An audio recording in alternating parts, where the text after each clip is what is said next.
Selamat pagi Pak Heru dan teman-teman. Kami dari kelompok 1 akan mempresentasikan materi tentang kontrasepsi. Mari langsung saja kita mulai. Oke, jadi kontrasepsi didefinisikan sebagai pencegahan konsepsi yang disengaja melalui penggunaan berbagai perangkat alat, praktik seksual, bahan kimia, atau obat-obatan. Nah, konsepsi dapat dicegah dengan mengganggu hormon siklus menstruasi, yaitu dengan pil kontrasepsi oral, dengan secara fisik memblokir patch away atau metode penghalang atau sterilisasi, dan juga dengan pantang selama masa subur. Peningkatan penggunaan kontrasepsi telah mengurangi jumlah kematian ibu di negara-negara berkembang, sekitar 40% selama 20 tahun terakhir, dengan mengurangi kehamilan yang tidak diinginkan dan perempuan yang menghadapi bahaya kehamilan. Menurut Eko Riano dan Novita 2018, berdasarkan analisis data Susenas 2015 disebutkan bahwa di Indonesia masih rendahnya proporsi perpindahan penggunaan metode kontrasepsi jangka pendek seperti suntikan, pil, dan kondom ke metode jangka panjang seperti IUD, suntikan, implan, tubektomi, dan MOP. Selain itu, efek samping merupakan salah satu penyebab peralihan pemilihan kontrasepsi satu ke yang lainnya. Sedangkan pada usia subur yang kawin pada kelompok usia ideal di atas 20 tahun dan memiliki pendidikan tinggi cenderung memilih beralih menggunakan kontrasepsi jangka panjang.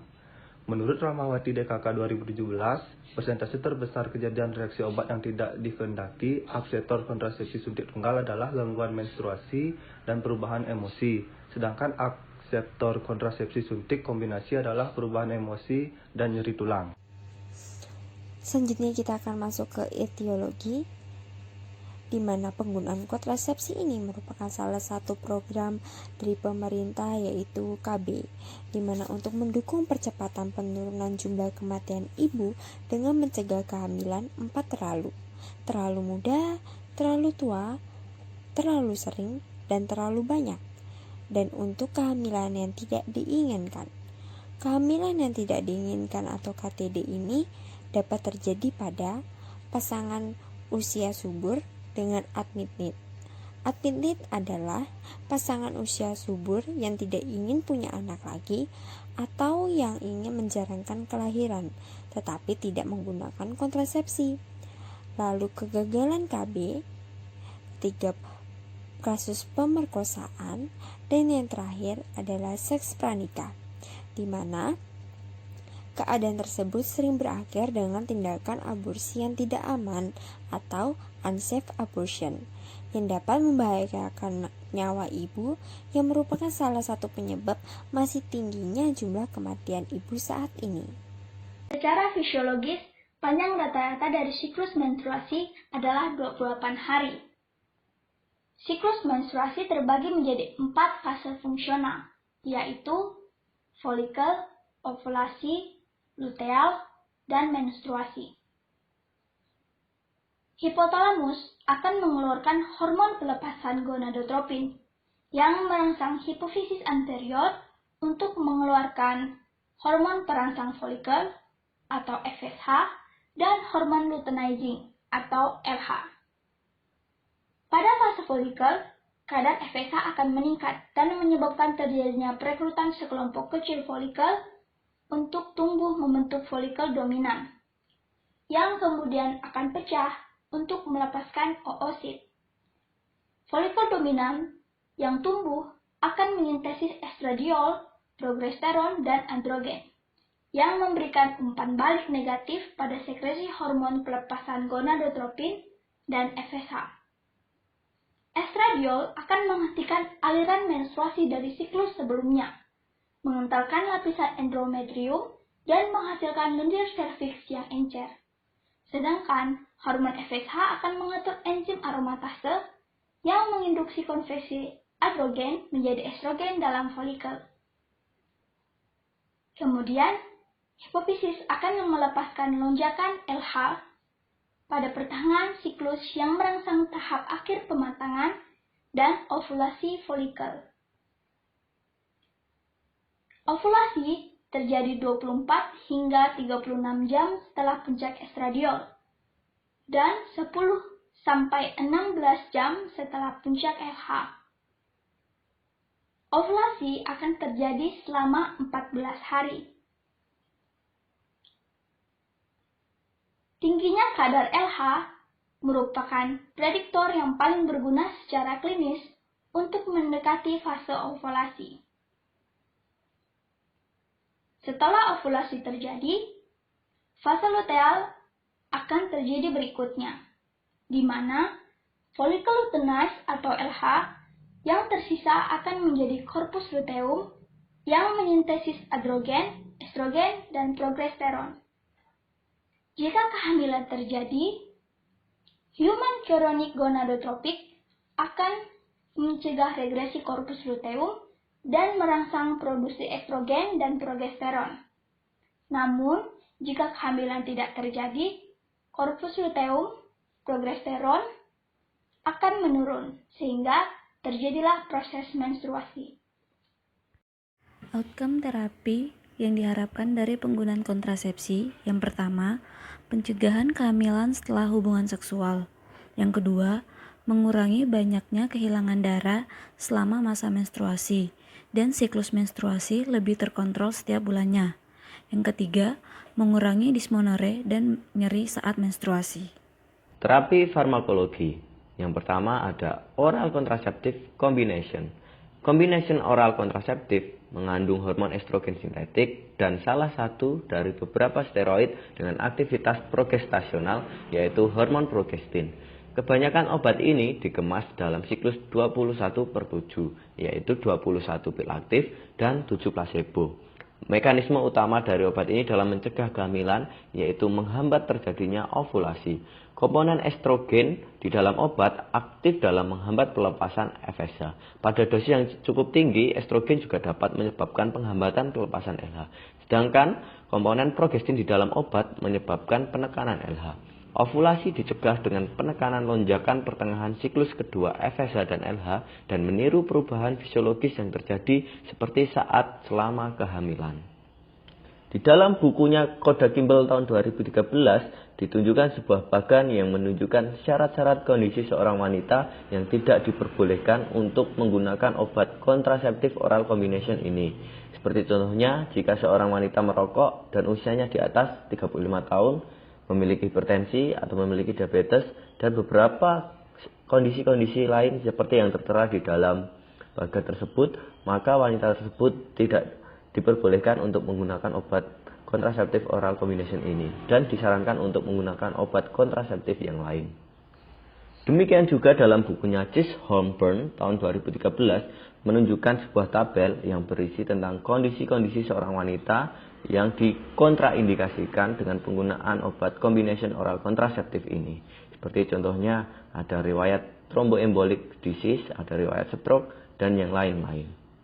Efek samping yang umum terjadi pada penggunaan kontraseptif oral combination yaitu sakit kepala, mual, muntah, mastalgia, dan penambahan berat badan. Progestin only pill. Kontrasepsi oral yang mengandung progestin norethindrone sehingga wanita yang tidak dapat menggunakan kontrasepsi oral yang mengandung estrogen, alternatifnya yaitu bisa menggunakan progestin only pill. Nah, produk ini juga belum menunjukkan adanya resiko tromboemboli.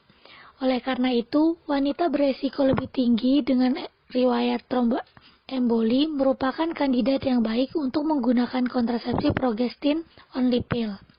Nah, produk ini juga aman untuk wanita menyusui dan cara pemakaiannya harus digunakan pada waktu yang sama untuk setiap harinya. Unik oral kontraseptif. Yang pertama, Loestrin 24FE dan LO Loestrin FE atau norethindrone atau EE.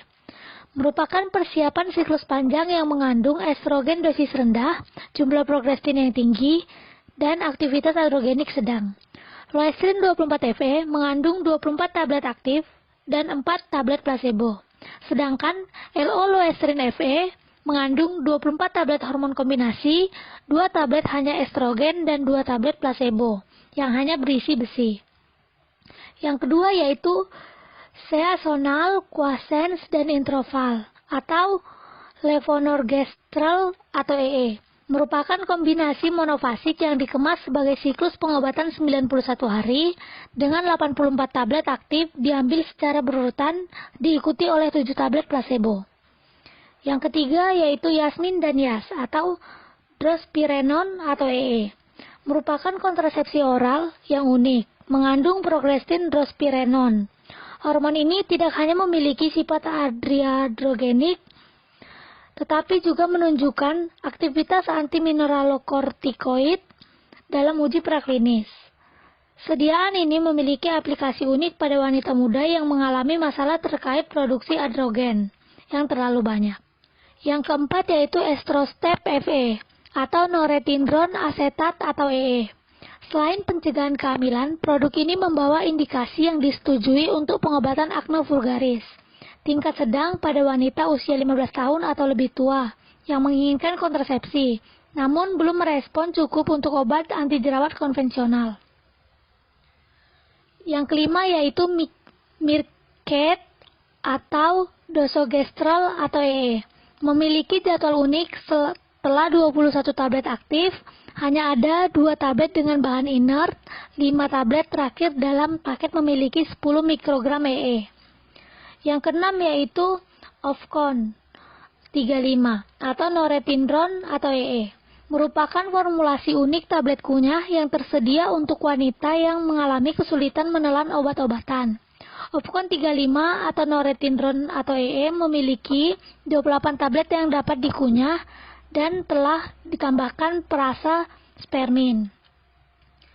Yang ketujuh yaitu Librel atau Levonorgestrel atau EE, merupakan siklus berkelanjutan pertama COC yang disetujui oleh FDA.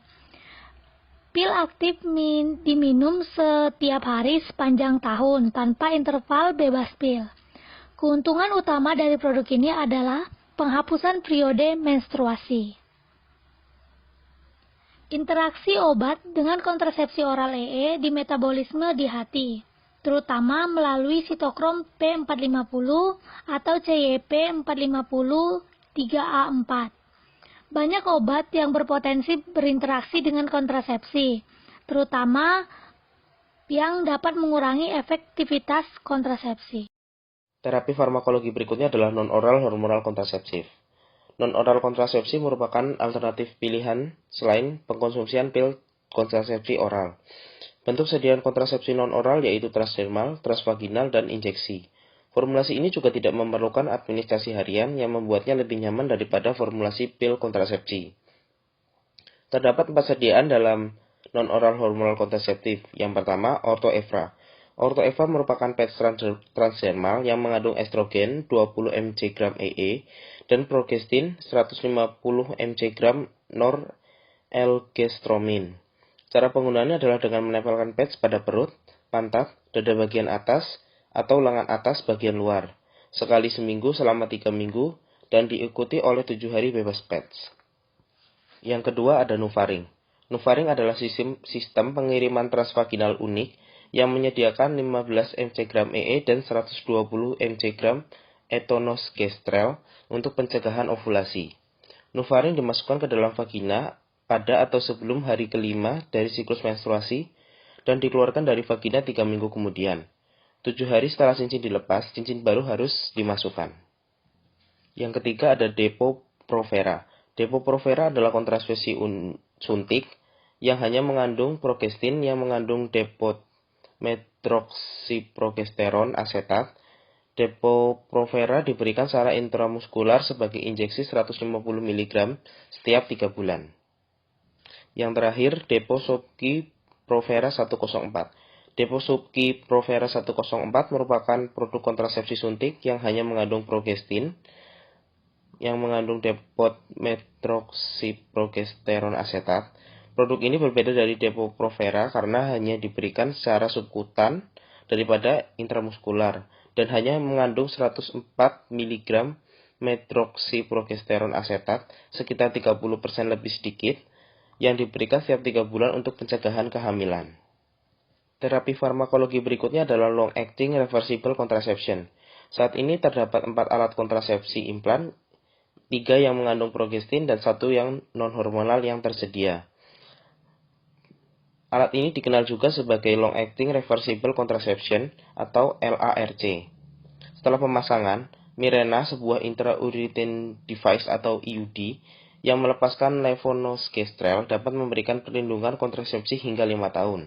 Lalu ada Paragard T380A, IUD yang merupakan IUD tembaga, yang dapat memberikan perlindungan kontrasepsi hingga 10 tahun. Lalu ada Implanon dan Nexaplanon, merupakan perangkat implan terbaru. Keduanya merupakan sistem pelepas etonogestrel yang dapat ditanamkan secara operasi di bawah kulit lengan atas dan efektif hingga 3 tahun. Kontrasepsi implan direkomendasikan untuk wanita dengan setidaknya 1 anak dalam hubungan monogami yang tidak memiliki riwayat pelvic inflammatory disease atau PID dan tidak memiliki riwayat atau resiko kehamilan ektopik. Adapun efek samping potensial dari penggunaan IUD yaitu kram perut atau panggul, pendarahan uterus abnormal, dan penolakan perangkat IUD yang ditanamkan pada pasien. Terapi non-farmakologi. Yang pertama, barier kontrasepsi. Sebagai alternatif kontrasepsi hormonal, ada beberapa pilihan kontrasepsi penghalang yang tersedia untuk pencegahan kehamilan. Yang pertama, diafragma dan tutup serviks. Merupakan tutup karet berbentuk kuba yang diletakkan di atas serviks untuk memberikan perlindungan penghalang selama hubungan seksual. Baik diafragma dan tutup serviks memerlukan pemasangan oleh seorang profesional kesehatan, dan mereka harus dipasang kembali jika terjadi penambahan berat badan atau penurunan berat badan. Diafragma atau penutup serviks biasanya diletakkan di atas serviks selama 6 jam sebelum hubungan seksual, dan mereka harus dibiarkan di tempat selama setidaknya 6 jam setelah hubungan seksual sebelum mereka dapat dihapus. Diafragma tidak boleh dibiarkan lebih dari 24 jam, dan tutup serviks yang lebih kecil tidak boleh dibiarkan lebih dari 48 jam karena risiko terkena sindrom shock toksik atau TSS. Diafragma dan penutup serviks digunakan bersama dengan spermisida untuk mencegah kehamilan. Kontrasepsi penghalang yang kedua yaitu spermisides atau non-oxynol 9, merupakan surfaktan yang menghancurkan membran sel sperma, merupakan spermisida yang paling umum digunakan di Amerika Serikat. Non-oxynol 9 tersedia dalam berbagai bentuk, seperti krim, busa, film, gel, suppositoria, dan tablet. Spermisida dapat digunakan sendiri atau bersama dengan metode penghalang lainnya, atau secara tambahan dengan bentuk kontrasepsi lain untuk memberikan perlindungan tambahan terhadap kehamilan yang tidak diinginkan. Agar dapat digunakan secara efektif, spermisida harus ditempatkan dalam vagina tidak lebih dari 1 jam sebelum hubungan seksual, dan mereka harus bersentuhan dengan leher rahim. Kontrasepsi penghalang yang ketiga yaitu kondom. Dapat dipakai untuk pria dan wanita, bertindak sebagai hambatan fisik untuk mencegah sperma melakukan kontak dengan ovum. Kondom mudah digunakan, tersedia tanpa resep, dan murah. Kebanyakan kondom terbuat dari lateks. Ketika digunakan dengan benar, kondom bisa sangat efektif dalam pencegahan kehamilan yang tidak diinginkan. Kondom harus disimpan di tempat yang sejuk dan kering, jauh dari paparan sinar matahari langsung. Namun ketika disimpan secara tidak benar atau ketika digunakan dengan pelumas berbasis minyak, kondom lateks dapat pecah selama hubungan intim, sehingga meningkatkan risiko kehamilan. Hal penting yang harus diperhatikan dalam penggunaan kondom yaitu kondom pria dan wanita tidak direkomendasikan untuk digunakan bersama karena mereka dapat menempel satu sama lain, menyebabkan perpindahan satu atau kedua kondom. Kontrasepsi penghalang yang keempat yaitu sponge. Sponge today adalah poliuretan kecil berbentuk bantal spons diresapi dengan non-oxynol 9. Spons dibasahi dengan air dan dimasukkan dan ditempatkan di atas serviks hingga 6 jam sebelum hubungan seksual. Spons kemudian dibiarkan di tempat selama setidaknya 6 jam setelah hubungan seksual. Meskipun spons mempertahankan kemanjuran selama 24 jam, bahkan jika hubungan seksual diulang, seperti dengan diafragma, spons harus dihilangkan setelah 24 jam karena dapat menimbulkan risiko terkena sindrom shock toksik atau TSS. Terapi non-farmakologi yang kedua yaitu dengan menggunakan metode berbasis kesadaran kesuburan. Metode berbasis kesadaran kesuburan atau bisa disebut metode alami merupakan cara lain dari terapi non-farmakologi dari pencegahan kehamilan. Metode berbasis kesadaran kesuburan tergantung pada kemampuan pasangan untuk mengidentifikasi jendela subur wanita atau bisa disebut periode waktu di mana kehamilan paling mungkin terjadi sebagai akibat dari hubungan seksual.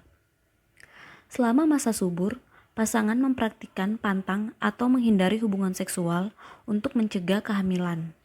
Terapi non-farmakologi selanjutnya adalah metode coitus interruptus atau penarikan, yaitu metode dengan melibatkan penarikan penis dari vagina sesaat sebelum terjadinya ejakulasi, sehingga mencegah sel sperma memasuki vagina. Ini mungkin metode kontrasepsi tertua yang diketahui manusia. Tetapi keberhasilan dari terapi ini tergantung dari kerjasama antara pasangan pria maupun wanita. Ini bukanlah metode yang dapat diandalkan dan mungkin gagal jika sel spermanya lolos sebelum ejakulasi. Di sini pasangan pria dan wanita membutuhkan pengendalian diri yang baik secara emosional maupun fisik, agar keberhasilan dari metode ini dapat tercapai. Selanjutnya adalah pengendalian kehamilan secara permanen terbagi menjadi dua, yaitu female sterilization atau tubektomi dan juga male sterilization atau vasektomi. Yang pertama adalah tubektomi, yaitu metode kontrasepsi menggunakan prosedur bedah sukarela, yaitu untuk menghentikan fertilitas ataupun kesuburan dari seorang wanita.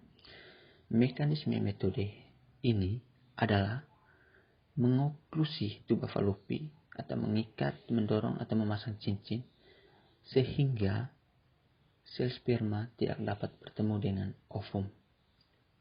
Yang kedua adalah vasektomi atau steril pria, yaitu metode kontrasepsi dengan menggunakan atau melakukan prosedur klinis. Dalam hal ini adalah untuk menghentikan kapasitas reproduksi pria dengan jalan melakukan okulasi vasa deferensia sehingga alur transportasi sperma terhambat dan proses fertilasi atau penyatuan dengan ovum tidak terjadi. Lalu kesimpulan dari presentasi ini yaitu kontrasepsi memberikan manfaat untuk pencegahan kehamilan pada wanita. Penggunaan kontrasepsi dapat mempengaruhi sistem hormonal wanita saat menstruasi sehingga tidak terjadi kehamilan saat konsepsi atau pembuahan. Banyak pilihan penggunaan kontrasepsi dengan mekanisme aksi yang berbeda yang disesuaikan dengan kondisi dari pasien untuk mencegah kehamilan atau kondisi tertentu yang membutuhkan penggunaan kontrasepsi. Selain penggunaan terapi dengan obat, perlu juga dilakukan terapi non-farmakologi agar terapi bekerja maksimal dan mencapai outcome terapi. Lalu selanjutnya ini adalah daftar pustaka yang kami acu. Sekian dari presentasi kami. Apabila ada yang ingin ditanyakan, silakan bertanya.